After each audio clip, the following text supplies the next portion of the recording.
everyone, welcome back to the channel. So for today's video, quite a departure from my normal videos. I'm going to be discussing fitness and in particular my personal fitness journey.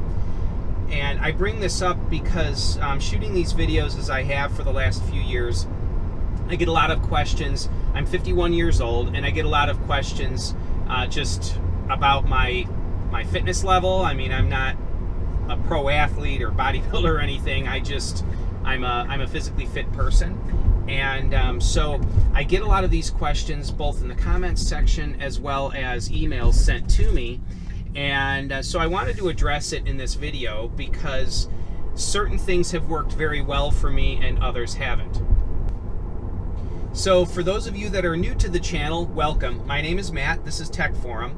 You might be wondering why I'm talking about physical fitness while driving my car. Well, the reality is that the majority of my time, available time to shoot videos, is primarily spent in my car. I drive anywhere from 3 to 7 hours a day, and so I have a lot of uninterrupted downtime in my car, and to that end, this is the time that I have to shoot videos. Also, my channel is 99% devoted to the living day-to-day with electric cars, primarily a long-range Model 3. This is a 2021 long-range all-wheel drive Model 3 Performance. And previous to this, I had a long-range rear-wheel drive Tesla Model 3. So I normally shoot videos in my car about the car, but today we're discussing fitness. Now, this is probably going to be a long video and a lot of rambling, and this is not meant to be a how-to video. Disclaimer, I'm not a physician, I'm not a personal trainer, I'm not a physical therapist, I'm not a dietitian, and anybody that wants to undertake any fitness regimen really should go to their physician and have a physical and get their physician's opinion on, you know, where they're at and what type of either dietary restrictions or physical training that they should partake in, which is what I personally did. I got together with my physician and we discussed these things. I went through a full panel of blood work, and he gave me some recommendations. He let me know where I was deficient in nutrients and changes that I needed to make. Also, some background. When I was younger, when I was 12 years old, I had a blood clot on my lung, which was potentially terminal, and I was on blood thinners for that for a year. And partly from that, but also partly just my own temperament, I couldn't be outside and active much, so I stayed home and built Lego sets, and this is part of what made me very mechanically inclined. But I also gained some weight, and no fault of my parents, it was just me being sedentary. I gained some weight, and I gained a little bit of, I was, much of my life I was a little bit overweight, got teased for it. I was horribly bullied, actually, from about that stage, probably 10 or 11 years old, through my early teen years. I was bullied and beat up on a regular basis. I was pushed around almost every single day, and for a couple of years. A lot of that was related to the fact that I was overweight, not morbidly obese, but overweight. I also didn't really have much physical ability, wasn't strong for my age, didn't have good endurance, didn't have good hand-to-eye coordination, had no interest in sports. But I did, however, love bicycling. So, and as most kids in my era, we did a lot of bicycling. So that was really the only exercise I got. And then in my mid or late teens, I started weightlifting. But I quickly found that weightlifting hard for an entire year only got me to the point where my friends that didn't exercise on a regular basis were at from a fitness level. So I sort of was at a deficit when it came to strength, endurance, and just overall fitness level. And so this is something that's been in the back of my mind for much of my life, that I'm behind the 8 ball when it comes to physical fitness and physical capabilities. And then, let's see here, at probably 21 years old, right about when my wife and I got married. I was 21 when we got married. Still happily married. We're in our 30th year, by the way. Very grateful for that. But I told my wife, I said, I'm going to start weightlifting and I'm going to get in shape. I wanted to become as fit as I could reasonably become. And so I started collecting weightlifting equipment and was on a structured diet, and training a muscle group and then resting it for 2 or 3 days and then training that muscle group again, and that whole pattern. And I did that for a few years and really never got big. I got to the point where people would look at me and say, "You look good. Can I ask what you do?" But nobody looked at me and said, "Whoa." I never had that genetic predisposition for a large amount of muscle, but it did whet my appetite for what you could do from a physical fitness standpoint. Then we started having kids, and I started working more hours and whatnot, and I gradually put on weight. Now, I'm 5'9.5", something like that, under 5'10", and at my peak I was at 206 or 208 pounds, something like that. Not of muscle, but of being sedentary and gaining weight. It was mostly around my middle. I was puffy, rosy cheeks, and and this was, gosh, I was 40 years old or something. Not really old, but I noticed if I so much as stood up quickly out of a chair, I had to take a breath. And surely if I climbed the stairs in our house, I get to the top of the stairs, I have to grab the railing and like this. It was kind of ridiculous. And I thought, this is sort of nuts. And I've always enjoyed bicycling throughout my life. So I bought a decent mountain bike, started bicycling, and it helped. I mean, I lost a little weight, but not enough to write home about. I think I got 3 or 4 pounds off, something like that, through bicycling. But it did help my overall fitness level, my cardiovascular system, and I didn't get out of breath so easily. Well, then let's see, moving forward to, I think about 7 years ago, 6 or 7 years ago, so I would have been 44, 45 years old, I decided enough's enough. I want to lose weight and get in shape, truly get in shape and stay there. So I just began losing weight. Now, to lose weight, basically, I sort of starved myself. I started skipping breakfast and lunch and really only eating a small, modest dinner. And I lost about 1 pound a day for the first, say, 20 pounds. First 10 pounds was super simple. Came off in a week and a half. Second 10 pounds was a lot harder, but took only a week and a half, 2 weeks more to lose the second 10 pounds. And then beyond that, that was, a lot of that was water weight, whatever. But beyond that, the second 20 pounds, I lost a total of 43 pounds. I went down to the low 160s, 163, 164. And, but that second 20 pounds about killed me. I thought I was going to die. I basically was starving all the time. 24/7, 365. I mean, I was starving all of the time. It was nuts. Even when I would eat, and my body was just so calorie craved that the food only satisfied me for 10 minutes, and then I was hungry again. And so, and I adopted the view that if you want to lose weight, embrace hunger, because it's going to be your friend. Well, I did lose over 40 pounds, but I lost it so fast, my skin was kind of hanging, and I looked unhealthy. In fact, I had a couple people that hadn't seen me in a couple of months that looked at me and said, "Whoa, Matt, what's wrong? What happened? Like, do you have cancer? Why are you so sick?" And I lost over 40 pounds. And they're like, "You look terrible, terrible." I mean, so I thought, well, yeah, I did it wrong. So I decided to hit the gym. I hired a personal trainer and went to a Snap Fitness, which is less than a mile, half a mile away from our house. Got a membership there, which I still hold to this day, and met Eric, a personal trainer, and he sort of whipped me into shape.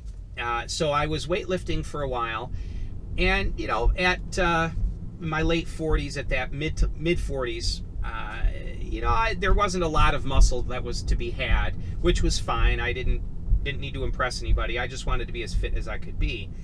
Well, that was great. I put on about 15 pounds. Probably half of that was muscle, half of it was just more fat because I had to take in more calories. As I was exercising, I was actually becoming faint. So fast forward, COVID hit. So we couldn't go to the gym. And well, actually, hold on, let me back up. Pre-COVID, so about a year before COVID, so maybe 3.5, 4 years ago, about going on 4 years ago now, I watched a YouTube video where a guy said, I'm going to do 100 push-ups a day for 30 days. He was overweight and in bad physical condition. And the first week, I think he did 5 push-ups, 20 sets of 5 push-ups through the day to hit his 100 push-ups. And I thought, I know I can do about 25 push-ups in a row. I'll start to do this. So I started doing 100 push-ups a day. I did 4 sets of 25. And every single day without a break for several months. And normally you would exercise a muscle and then let it rest. But I thought, the military trains their people every single day. I'm going to try this. It's not powerlifting after all. Let's give it a shot. So I started doing 100 push-ups a day. And that made a huge difference in my overall fitness level. Number one, I didn't need to go to the gym to do it. I could just plop down on the floor and do it. Number two, it was, my body didn't like it. It was strange. My core, I felt twitchy. My entire body just didn't like the activity of doing push-ups. And I'm doing them ergonomically correct with my elbows tucked in, the whole deal. And so I realized, my body is really lacking core strength because your core strength is needed to hold your body up. So I was doing planks and push-ups, started doing dips as well. But that 100 push-ups a day has continued to this very day. And I have upped my bicycling. And so that got me some level of muscle tone, which is great. Probably as much as I'm going to have at my age. But with COVID kicking in, I'm glad I was doing this because I could no longer go to the gym. But also when COVID kicked in, we weren't getting out and doing as much. So I started gaining some weight again. Not a huge amount, but I was up to about 182. So I had gained back about half of what I lost. Only a small amount of that was muscle, maybe a third of it, something like that at that point. And I thought, all right, I got to do something else. And so my diagnosis, going back to talking to my doctor, I found out I have a very slight, a very mild diagnosis for what's called Hashimoto disease, which is, I know it sounds like something fake. It's actually it's a thyroid deficiency. Hashimoto is, or it at least manifests itself in a thyroid deficiency. So my thyroid numbers were low. My TSH number, which is thyroid stimulating hormone numbers, were high. So my cholesterol was high. Blood pressure was high. Not super high, but a little bit high. And so my doctor said, I need to make some changes. Okay, great. And by this point, 50 years old. I'm 51 now, but by this point, it's 50 years old. So going back several months ago from now, I just promptly stopped eating salt. And, or stopped salting my food. I figured there's enough salt in the foods that we eat. Normally, I don't need to add salt. And I love salt, so this is a big deal. Food was disgusting for several days. Then it was edible for several days. Now it doesn't matter at all. I love food without salt. I can actually taste the flavor of the food. So getting off salt helped my blood pressure. Now my blood pressure is completely normal, totally healthy. And I also began cutting out carbohydrate. Not necessarily going strict keto, although that's what I've sort of become at this point, but that wasn't the goal by any stretch. I was not trying to be on a keto diet. I just knew that I wanted to eliminate sugars, then, you know, as many carbohydrates as was reasonable to eliminate. And then I most recently, several weeks ago, went to an intermittent fasting, not diet, but lifestyle. What intermittent fasting is that you restrict your calorie or food intake to a narrow window of hours through the day. In my case, it's 6 hours. So I typically eat my first meal of the day at 1 p.m. and then I won't eat past 7 o'clock. So I have a 6-hour window that I eat, and then there's 18 hours without eating. That does a number of things for you. Number one, it trains your body to give you energy off of your fat stores rather than off of what you just ate. That's key. Very, very important. Number two, it helps balance your insulin levels. Now, again, I'm not a physician. I've only done a small amount of reading up on this, but according to my physician, as well as the reading up and watching videos on this, it helps balance your insulin levels as well as getting off the carbs. And that's another thing. If you get off carbohydrate, what will happen is you end up with sort of an insulin load. My doctor explained it this way. If you're taking in whatever it is, let's say it's 50 carbs a day or something, your body produces enough insulin to cope with. Oh, that's another thing. My A1C was at 5.9. So keep that in mind. So, but he said if you're taking in, say, 50 carbs a day, your body produces enough insulin to deal with 50 carbs a day because that's what you've trained it for.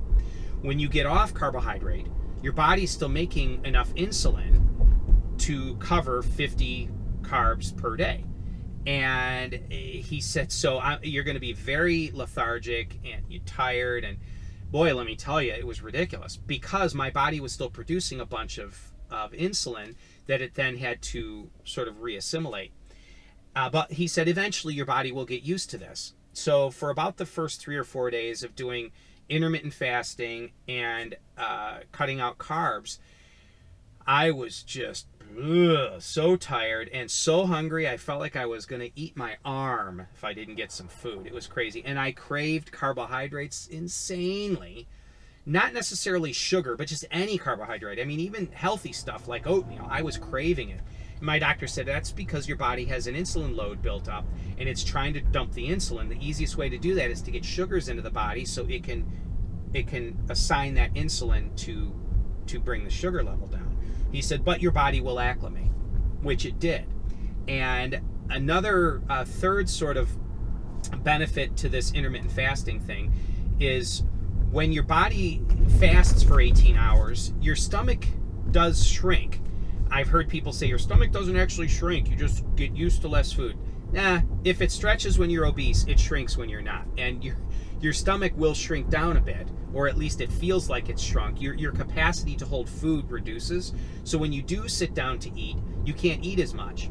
And you have a narrow window of time to eat. So you're automatically going to take in fewer calories because I'll eat lunch at 1 o'clock. I don't feel like eating again for another 3 hours or so. By then it's 4 o'clock and my wife's like, dinner's going to be ready in an hour or hour and a half, whatever. We eat dinner kind of early. So then I'll eat dinner. Well, then I'm not hungry again until after 7 o'clock, and then I know, oop, I'm in my fasting period. I'll eat again tomorrow at 1. And I'll be honest with you, it doesn't, your body acclimates. I do feel like right now, it's 9 a.m. I haven't eaten since 7 last night, so it's been 10 hours without eating. I have a sense that my body would maybe be happy if I ate something, but I'm not actually hungry. It's weird, and I don't really desire food. So at this point, I weigh 174 pounds as of this morning.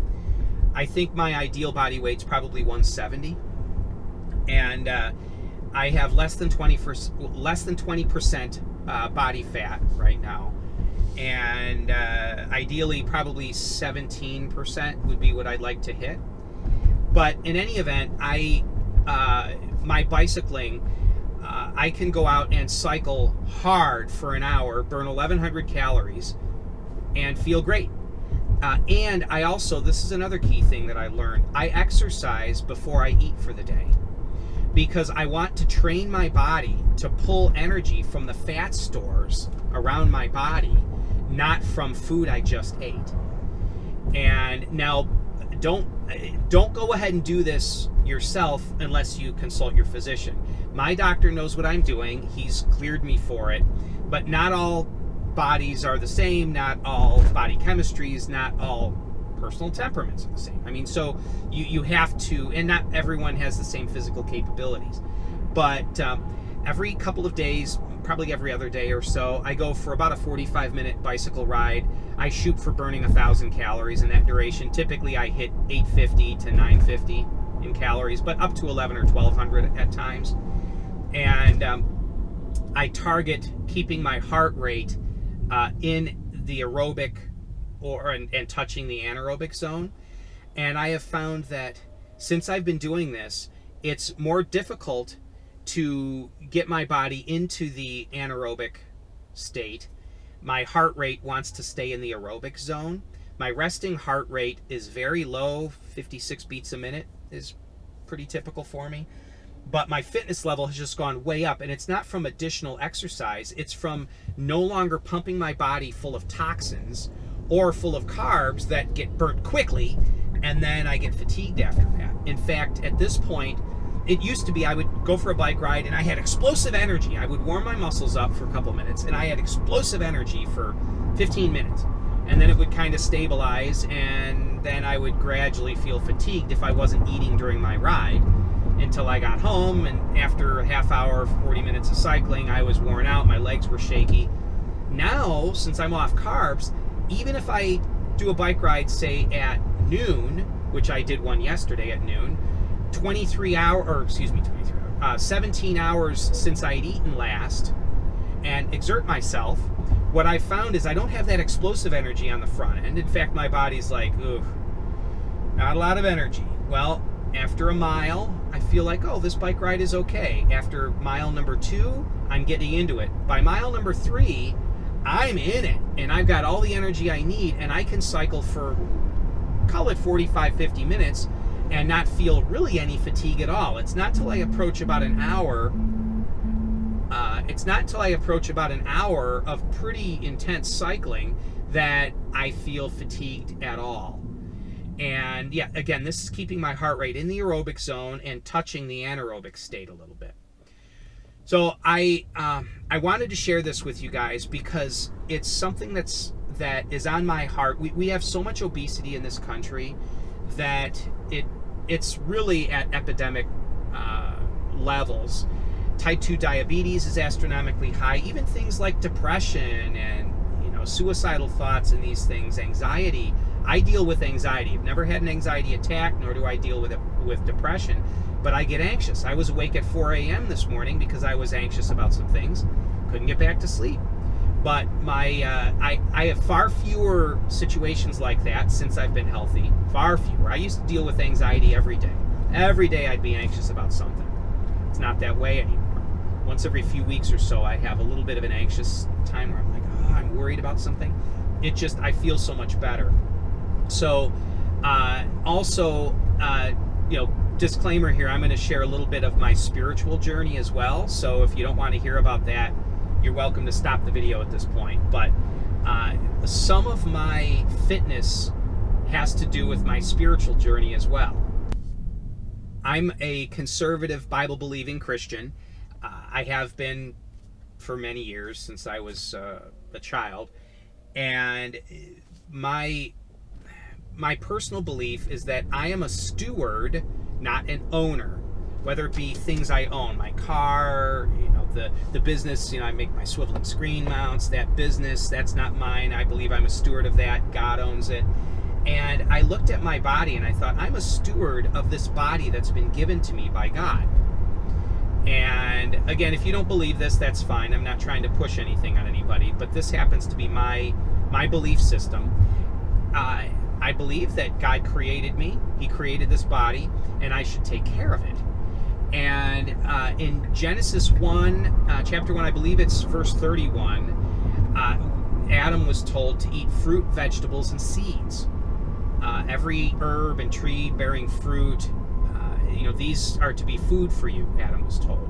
Well, so that would be vegetarian or vegan. There's nothing wrong with eating meat.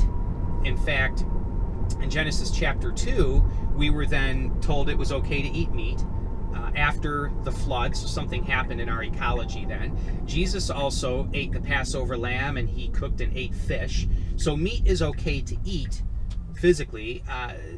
The Apostle Peter was even told things like pork and shellfish were no longer unclean foods. And so we're, from a spiritual standpoint, able to eat those, which also means they should be not necessarily the healthiest things, but not poisonous to us. You're drinking pop, eating potato chips, that's poison.